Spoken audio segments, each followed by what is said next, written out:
border with Myanmar. These are also 6 Indian states east of Bangladesh, and they have a long border with Myanmar, and Myanmar is a member of ASEAN. And our Andaman and Nicobar Islands are just about 100 miles from Indonesian islands. And historically, there has been a lot of trade and movement of people and goods and services from India to all these areas. I don't know, many of you may have been to Bali. Bali is totally Hindu culture. Whole of Indonesia was under Indian culture about 1,000 years ago. So we are very close to East Asia, and physically, intellectually, mentally, spiritually, and we want to come even closer economically. Again, just a point about this cultural imprint of India over our East Asia, Southeast Asia. I already referred to our monks coming to Korean Buddhist temples. If you go to Java and Bali, the Ramayana is the main play in Thailand. If you go, Ramayana is played. If you go to the temples, this tiff between Cambodia and Thailand recently is Priti Vihar. That is a Hindu temple established 1,000 years ago. And so there is a lot of ancient contact which was unfortunately lost when India became economically weak in the 15th and 16th century.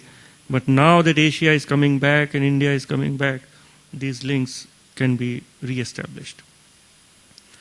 With Korea, with all of you, we have about 60,000 tourists each way, which is not much, but is growing. There are hundreds of Korean students studying in Indian schools because they can study in English, and straight from there they go to American universities for higher education.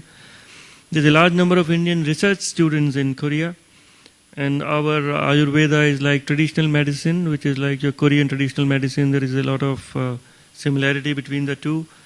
Our yoga is very popular here in Korea, and I see all kinds of yoga centers when I go around.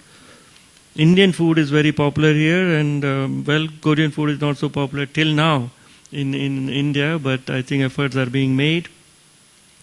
We are having a year of Korean culture in India, which is going on, an year of Indian culture in Korea, which is going on. And just about 3 weeks back, Korea had a huge Korean food festival in Taj Mahal Hotel in Mumbai, where, if you recall, in November, that's one of the best hotels. On 26 November, those terrorists had come from Pakistan and had created mayhem. But there's a lot of effort by the people, the governments, the NGOs, universities in both India and Korea to establish more contacts, come closer, know more about each other, learn more. And there's a lot of empathy for each other, a lot of friendship, friendly sentiment, and that is an asset on which we need to build. I'll end with this very famous stanza, poem by our Nobel laureate Rabindranath Tagore, who was the first Nobel Prize winner of Asia. He was in Japan and in 1929, and some Korean freedom fighters met him and they invited him to come to Korea. Korea was also under colonial rule. India was also under colonial rule, the British rule at that time. So there was a lot of empathy, a lot of understanding of each other at that time. And that famous visionary poet, Rabindranath Tagore, in 1929, mind you, he predicted that in the golden age of Asia, Korea was one of its lamp bearers, and the lamp is waiting to be lighted once again for the illumination of the East. And I am delighted to be here and to see that this has happened. Republic of Korea is now the fastest growing economy of of Asia. It is established itself. You are supporting so many other countries in Africa, in Asia. You are helping them, and you are a model in many ways to other countries of Asia, Africa, and the world to go on the development path and bring peace and prosperity to your people. And in all this effort, India is your partner and your friend. Thank you very much. I'm sure that all of our students has benefited from your wonderful lecture. Let us give the ambassador one more round of applause. Okay, so my name is Daisy, and my question is, with the first largest economy in Asia, India is now one of the major global economy nations. With the population of over 1 billion people, its domestic market is vast and has a great need for skilled labor. The country has focused on training its more educated students in recent years, providing many low-cost engineering to answer its own needs and development. So given the growing pool of skilled Indians, is there a need for foreign graduates to come and work in India? And if so, what areas present the best opportunities for foreign to work in India? Pool of Indian workers, engineers, technically qualified people is very large, no doubt about it. But the number of foreign companies which are coming in India is growing. So a large number of executives, foreigners, they are coming to India in executive capacities and to bring some skills and some high level of technology. At present, we do not give employment visa for a low skilled worker because there are enough workers, low skilled workers in India. The employment market is open if you are bringing some specialized skill which is not available in India, and at managerial level, if an Indian company, foreign company wants to bring a foreigner on a management position, then we immediately give the employment visa. And also we are seeing that many foreigners are coming as expats. Even the American company may put a Korean executive in India.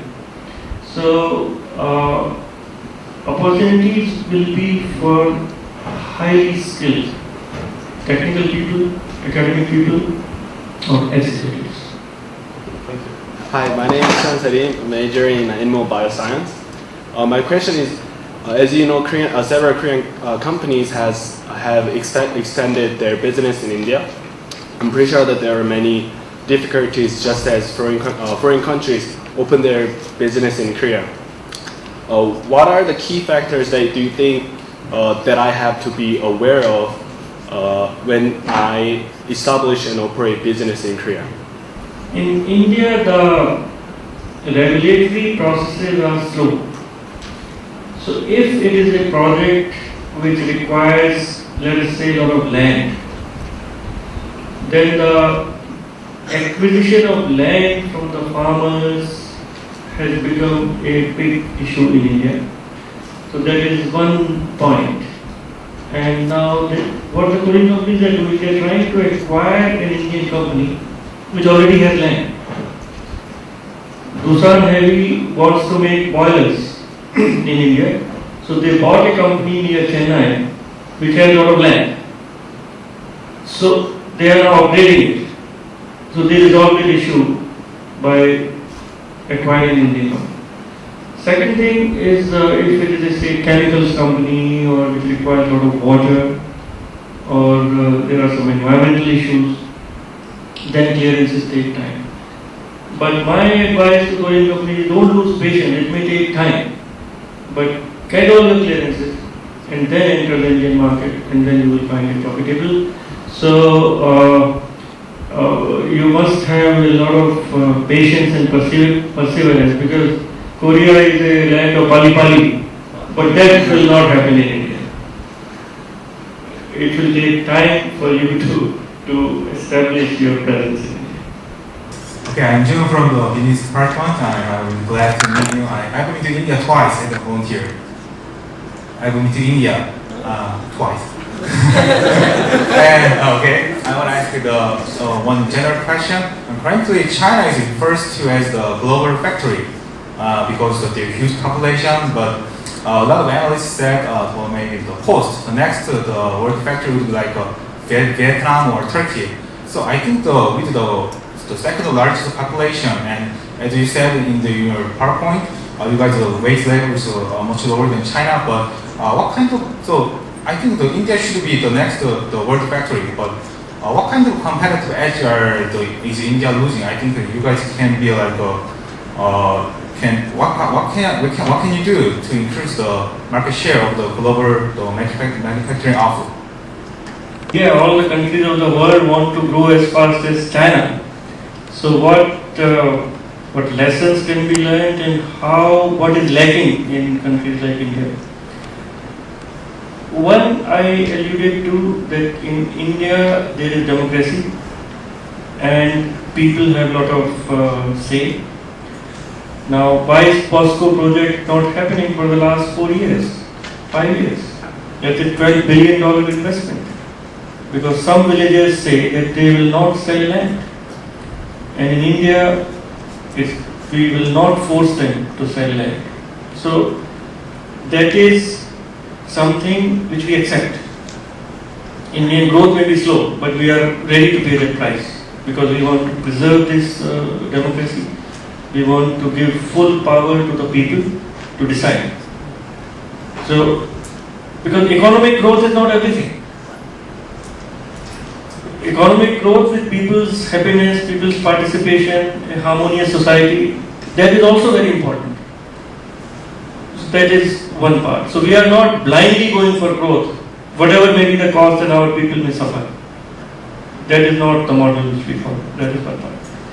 Second is that we have very weak infrastructure. China, the roads, the ports, everything is working and extra capacity is there. You have been to India twice, you would have seen what is the situation of our roads. They are all clogged and it takes a lot of time. Power shortage, we have in cities, 5 hours, 6 hours, there is no power, there is outage.